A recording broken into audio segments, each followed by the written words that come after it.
Penjelasan. Penyakit reproduksi merupakan penyakit yang terjadi pada organ-organ reproduksi. Penyakit ini bisa disebabkan oleh infeksi, hormon, genetik, dan berbagai faktor lainnya. Infeksi yang terjadi pada organ reproduksi perempuan dapat disebabkan oleh infeksi bakteri, jamur, virus, maupun kombinasinya.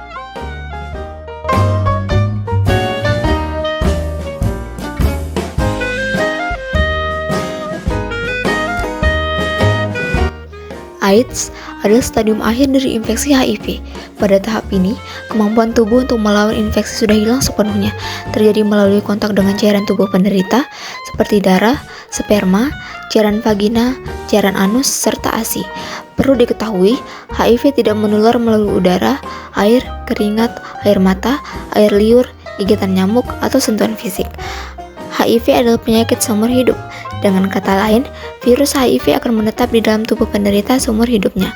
Meski belum ada metode pengobatan untuk mengatasi HIV, tetapi ada obat yang bisa memperlambat perkembangan penyakit ini dan dapat meningkatkan harapan hidup penderita.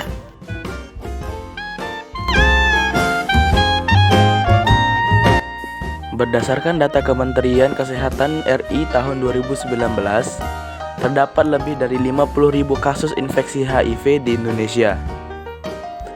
Dari jumlah tersebut, kasus HIV paling sering terjadi pada heteroseksual, diikuti lelaki seks lelaki atau LSL, atau homoseksual, pengguna nafza, suntik atau penasun, dan pekerja seks. Sementara itu, jumlah penderita AIDS di Indonesia cenderung meningkat di tahun 2019. Tercatat ada lebih dari 7.000 penderita AIDS dengan angka kematian mencapai lebih dari 600 orang. Akan tetapi, dari tahun 2005 hingga 2019, angka kematian akibat AIDS di Indonesia terus mengalami penurunan. Hal ini menandakan pengobatan di Indonesia berhasil menurunkan angka kematian akibat AIDS.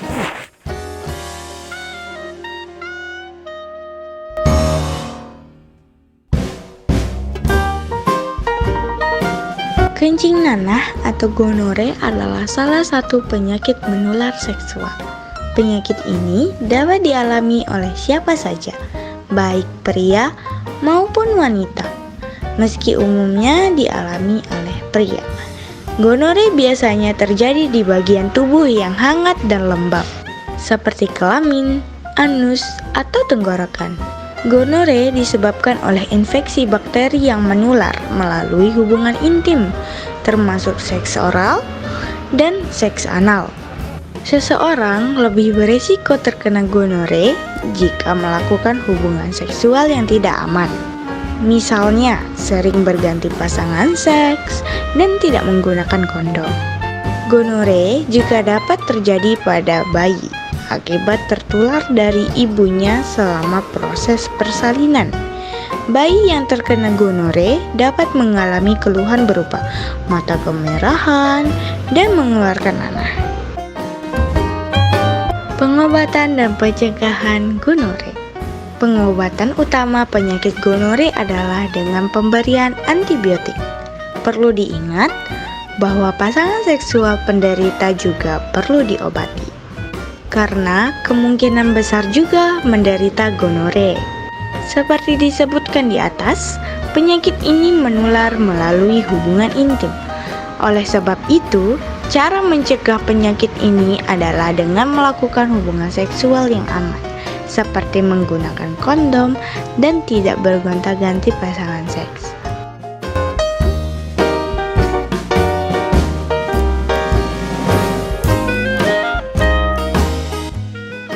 Sifilis adalah penyakit menular yang disebabkan oleh bakteri Treponema pallidum. Gejala awal penyakit ini adalah luka pada tempat masuknya bakteri ke dalam tubuh. Biasanya pada daerah sekitar kelamin, penyakit ini dapat menyebar dan menyerang organ-organ tubuh lainnya, kemudian menimbulkan kerusakan pada organ tersebut. Bagi primer dan sekunder, Pengobatan dapat dilakukan dengan antibiotik melalui pemberian suntikan dengan biasanya dilakukan selama kurang lebih 14 hari. Untuk sifilis tersier dan pada wanita hamil, waktu pengobatan akan lebih lama dan menggunakan antibiotik yang diberikan melalui infus. Pengidap sifilis akan menjalani tes darah untuk memastikan agar infeksi telah sembuh dengan total. Setelah menjalani pengobatan antibiotik,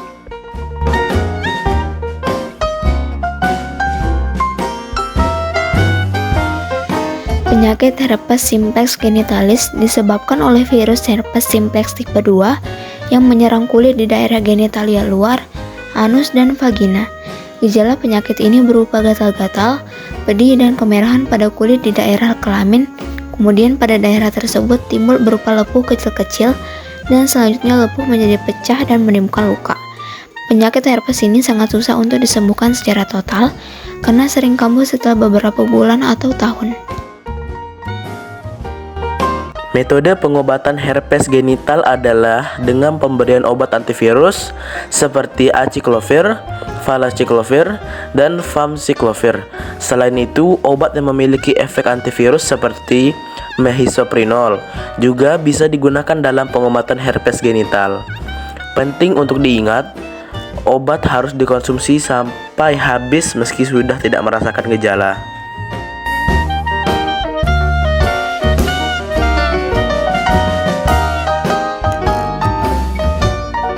Keputihan yaitu penyakit kelamin yang terjadi pada perempuan dengan ciri-ciri terdapat cairan berwarna putih kekuning-kuningan atau putih keabu-abuan pada bagian vagina.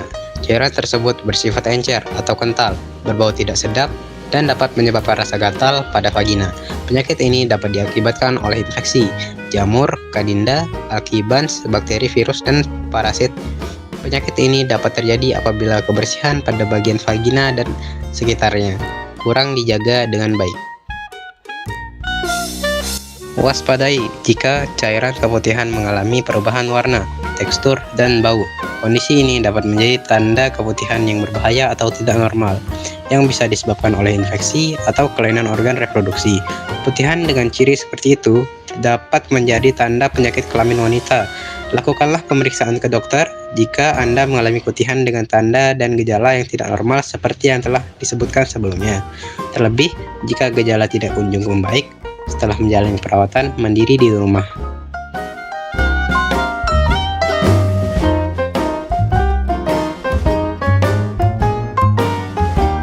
Epididymis adalah tabung yang menyambungkan testis dengan vas deferens, yaitu saluran yang membawa sperma ke penis. Fungsi epididymis adalah sebagai tempat pematangan sperma. Selain itu, epididymis juga bisa berkontraksi untuk mendorong sperma keluar saat ejakulasi. Saat terjadi epididymitis, peradangan menyebabkan bengkak dan nyeri pada epididymis. Kondisi ini biasanya akan membaik dengan antibiotik. Namun, jika terlambat ditangani, peradangan dapat menyebar hingga ke testis. Penyebab epididymitis dibagi menjadi dua, yaitu penyakit infeksi dan penyakit non-infeksi. Yang pertama, penyakit infeksi.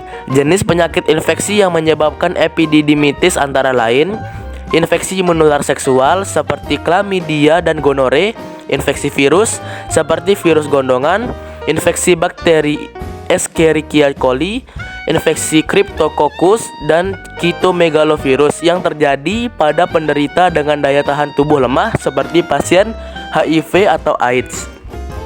Yang kedua, ada penyakit non-infeksi. Meski umumnya disebabkan oleh infeksi, epididymitis juga dapat disebabkan oleh penyakit non-infeksi. Contohnya seperti pembesaran prostat, reflux urin, yaitu kondisi ketika urin mengalir ke epididymis yang umumnya terjadi akibat meregangkan tubuh secara berlebihan atau mengangkat barang berat. Torsio testis, cedera di area selangkangan, penyakit autoimun seperti sarkoidosis atau penyakit Behcet, komplikasi operasi pada kelamin, misalnya vasektomi, penggunaan kateter urin dalam jangka panjang, atau efek samping obat.